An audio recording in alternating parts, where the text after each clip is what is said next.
Você sabia que 6,5 milhões de brasileiros têm algum tipo de deficiência visual? Pois é, desses, 1.200.000 têm cegueira irreversível. Esse mês é marcado pela campanha Abril Marrom, uma ação nacional de conscientização voltada para a prevenção da cegueira e também para a promoção da saúde dos olhos. A maior parte desses casos, gente, no entanto, poderia ser evitada com o diagnóstico precoce e também um tratamento adequado para as doenças. Hoje, aqui no Tribuna Manhã, nós vamos tirar todas as suas dúvidas com a médica especialista Isabel Gazelli. Então, já pode participar, 99951-9627, 99951-9627. Doutora Isabel, muito bom dia, obrigado pela participação. Eu que agradeço, obrigada. Doutora, é importante essa campanha, né? Muito. Eu acho que essas campanhas que a gente tem nacionais, né, que mensais, na verdade, elas são muito boas para alertar todo mundo aí no geral de vários órgãos, né? E esse mês é muito especial para a gente, oftalmologista. Agora, quais são os principais problemas de visão do brasileiro e por quê? Então, os principais problemas, eles são reversíveis, né? Então, normalmente são erros refrativos, né? Então, essas pessoas como nós que precisamos de óculos para enxergar melhor.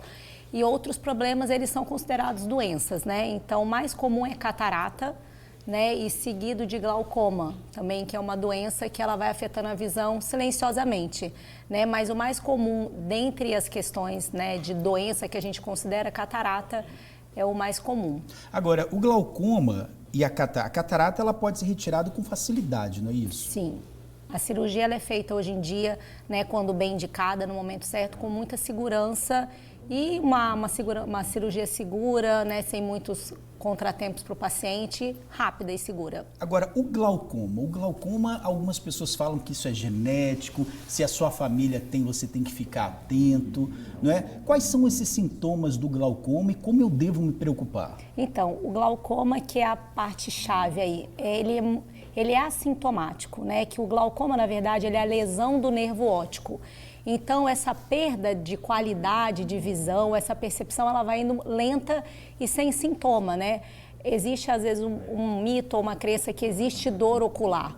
O glaucoma, ele pode causar dor ocular, mas é quando essa pressão intraocular ela é muito elevada, né? Então, às vezes, está associada ali com uma pós-cirurgia, um trauma, um processo inflamatório infeccioso. Mas o glaucoma, no geral, como doença, ela é silenciosa. Então, por isso a importância do diagnóstico precoce, né, e dos exames de rotina, porque senão não tem como diagnosticar. O paciente ele só chega quando, infelizmente, já tem a perda visual, que isso aí são anos e anos de doença. Agora, quais são os sintomas para quem está assistindo a gente agora, que assim, eu preciso procurar imediatamente um médico de vista? A baixa de visão súbita, né?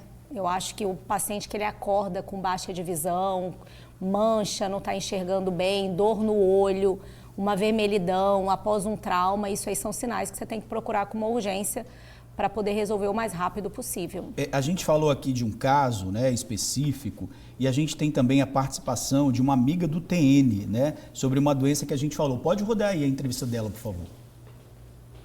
Eu comecei a sentir dificuldades para enxergar, principalmente quando eu comecei a usar celular e computador. E meus olhos ardiam muito. Aí eu comecei a acordar lacrimejando, né? Lacrimejava demais. E eu achava que eu estava com alergia, ou então que eu estava perdendo a visão devido à minha idade. Aí, através de um exame de rotina, eu vi que a minha pressão ocular estava alta. Aí a médica me pediu uns exames específicos, né? E através desses exames, ela constatou que eu estava com glaucoma. E hoje eu faço o uso de colírio, né? Colírio para tratamento de glaucoma. Hoje eu uso óculos, né? Porque eu tive uma perda de visão, que eu descobri o glaucoma muito tarde. E eu faço exames uma vez por ano. Quando ela constata que a minha pressão está muito alta, ela marca para eu voltar de 6 meses.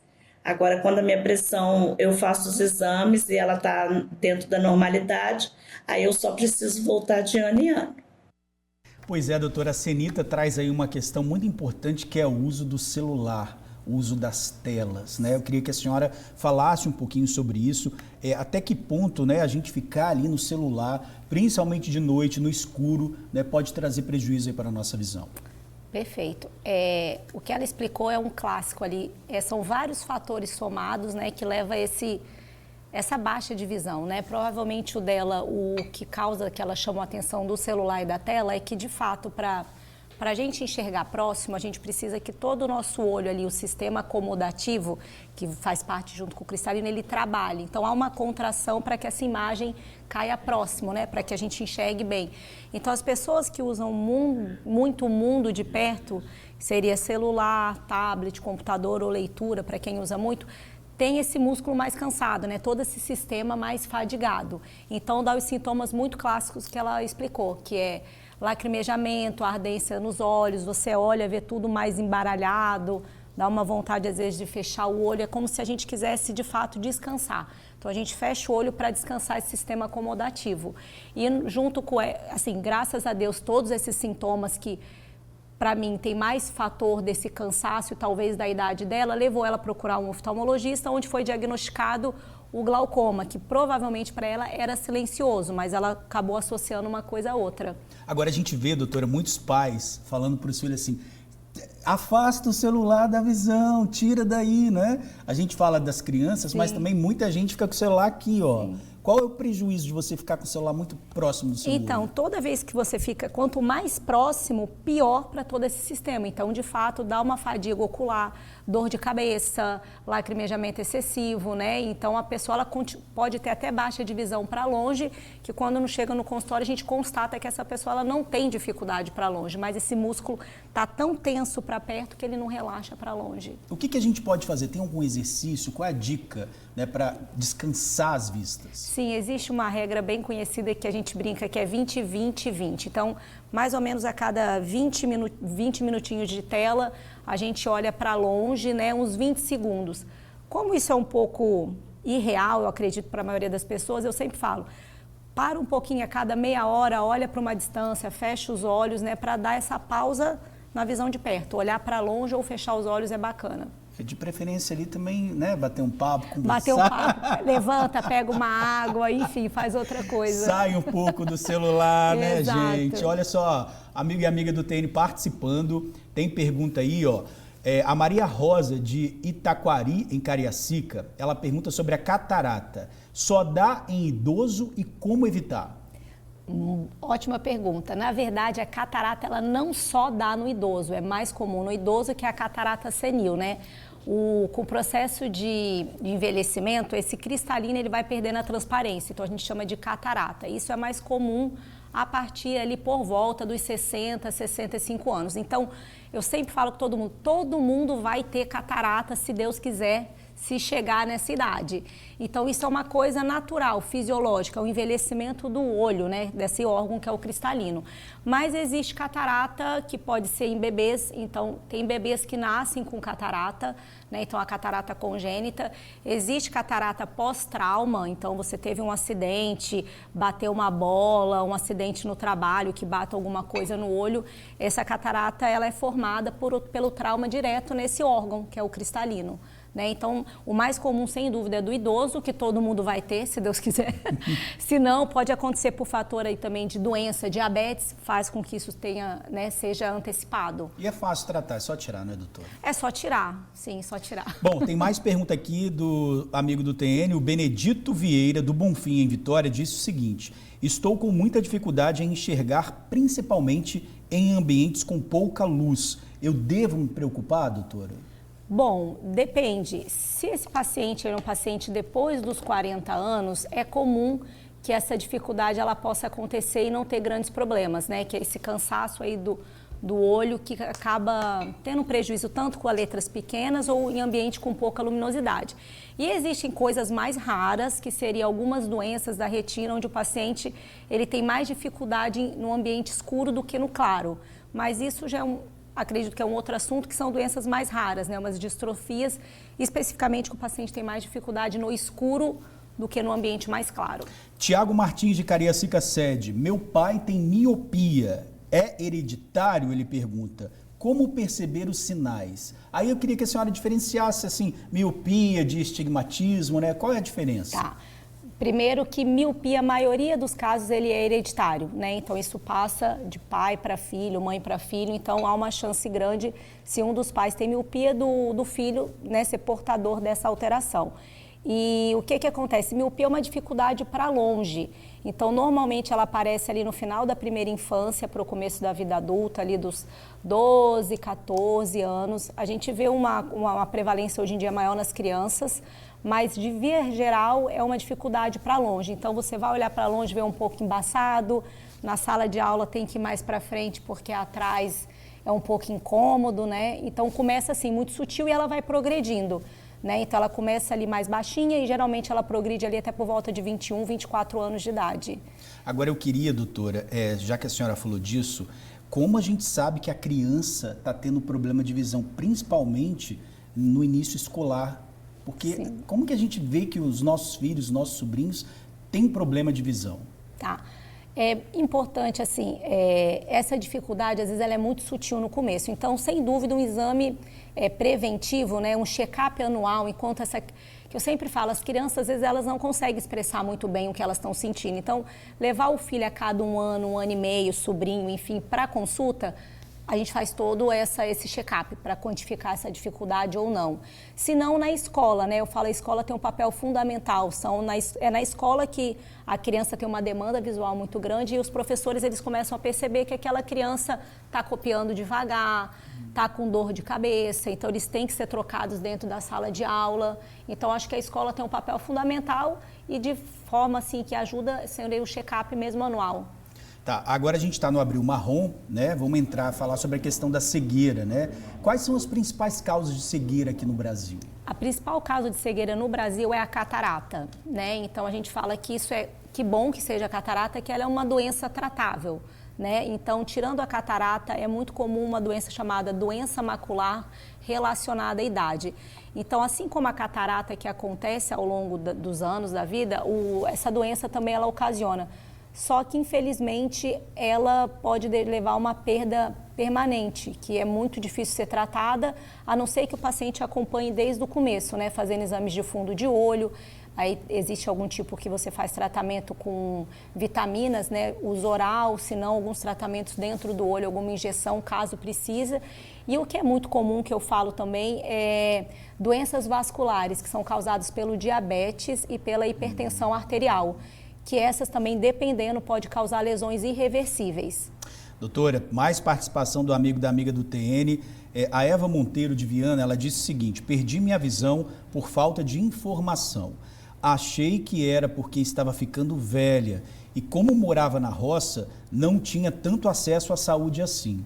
Quando me dei conta, estava com catarata. Na verdade, ela dá um conselho. Que bom, obrigado, Sim. Tá, Eva? Ao primeiro sinal, procurem um médico. Perfeito, certo. Porque é uma coisa que vai acontecendo aos poucos. A catarata, ela, diferente do que as pessoas pensam, ela normalmente não vai abaixar a visão rápido. Ela é progressiva. A pessoa ela vai se acostumando com a visão embaçada, vai dirigir, ofusca, né? Então a pessoa vai acostumando com aquilo ali ao longo de anos, às vezes 5, 10, 15 anos, até que parece que é uma mágica, da noite pro dia aquela visão some. Nossa. Mas o paciente ele vai acostumando, ele tem 2 olhos, às vezes um olho vai enxergando super bem, o outro vai ficando de lado. Fecha o olho, fica assim, porque quando a gente que usa óculos, que tira o óculos e quer enxergar, você faz assim para enxergar, né? O familiar também tem que ficar atento a isso, Sim, né? Exato, tem que ficar atento, porque normalmente existem esses sinais sutis, mas às vezes vai acontecendo um olho vai ficando normal ali e o outro ruim, e o paciente vai vivendo com o olho só e ele não se dá conta que ele só está enxergando que a vida dele está sendo produtiva por causa de um dos olhos. Agora, doutora, olha a pergunta do Leandro Barbosa de Aracruz. Sempre que sinto irritação nos olhos, uso um lubrificante ocular. O uso excessivo pode ser perigoso? Lembrando que nunca procurei um oftalmologista e não sei o que eu tenho. Eu acho que é algum tipo de alergia. O pessoal fica jogando, né, colírio, essas coisas. Sim, então, o lubrificante ele tem um papel ótimo, fundamental, ele mantém uma hidratação do olho, um conforto. Para quem tem uma leve alergia, né, um olho seco, que é comum, pode acontecer por fator hormonal também. Mas o uso indiscriminado, sem procurar um oftalmologista, às vezes você está atrasando um diagnóstico. Então, o paciente está Talvez ele tenha alergia, precisa usar um outro tipo de medicação, que o lubrificante, na verdade, só está ali tampando só com a peneira, está empurrando o problema mais para frente. Se o problema for tranquilo, ótimo, mas se é um problema mais grave, de fato, é melhor procurar o oftalmologista. Se o oftalmologista prescrever e falar, ó, é anual, só isso, maravilha. Olho vermelho, doutora. Muita gente tem olho vermelho e na internet tem vários vídeos assim de você não ficar coçando o olho porque empurra o globo ocular. Queria que a senhora falasse um pouco sobre isso. Então, realmente coçar o olho, um dos fatores pode ser uma irritação, uma alergia, uma conjuntivite. E o mecanismo, né, a gente acaba fazendo um trauma, né? O olho, ele é um órgão muito sensível, então essa fricção que a gente faz, ele pode ter um impacto ali no tamanho do olho mesmo, né? Numa retina, sei lá, você já tem uma fragilidade, muito raro, mas um descolamento de retina, você coça muito o olho, a córnea pode acabar machucando, então causando um pequeno abrasão, ou às vezes gerando também ou favorecendo um astigmatismo, que é um grau da córnea, então acaba piorando às vezes algum tipo de alteração que você já tem prévia dos olhos. Então, rapidamente, meu olho sai muita lágrima, o que pode ser?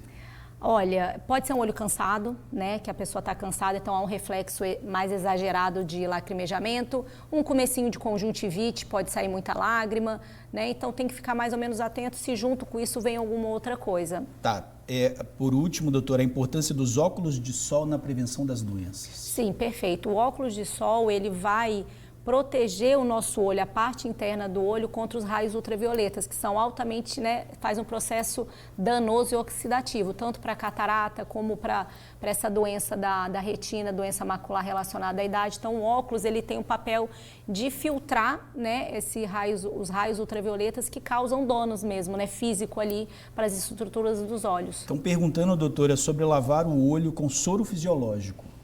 Útil, é muito bom. Eu gosto do soro quando você percebe que caiu alguma coisa, então ele é uma substância ali estéril que você pode lavar para tirar qualquer sujeira, alguma coisa assim.